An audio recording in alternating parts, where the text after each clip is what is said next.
Just before Thanksgiving on November 19th, 2017, around 3:35 p.m., 911 in Lonoke County received a call from a man who had been flagged down by a woman who said that she saw a man stabbing his wife.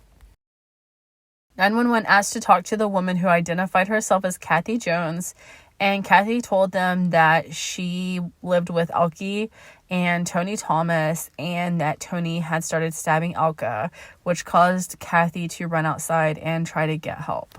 Just after this 911 call, Lonoke County received another 911 call, this time from Tony Thomas himself, who asked for a quote-unquote meat wagon and police because he had stabbed his wife to death.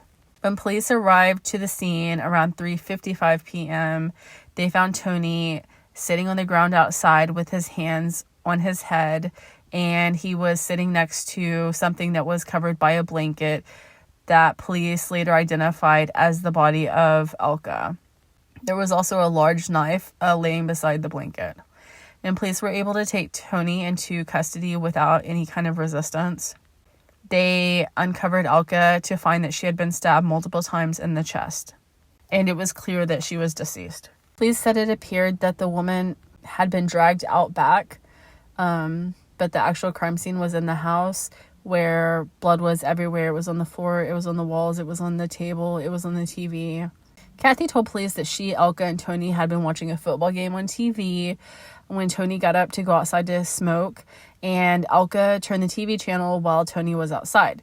When Tony came back inside, he asked what the score was on the game, and Tony says that Kathy got in his face and started yelling at him.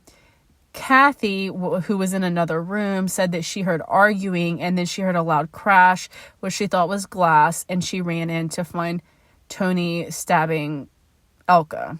Tony says that he got angry and just blacked out and woke up to find himself over his wife with a knife in his hand.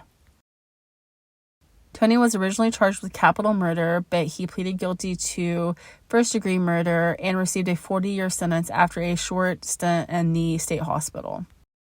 There's two more interesting facts about this case I'm just going to type on the screen because I'm running out of time.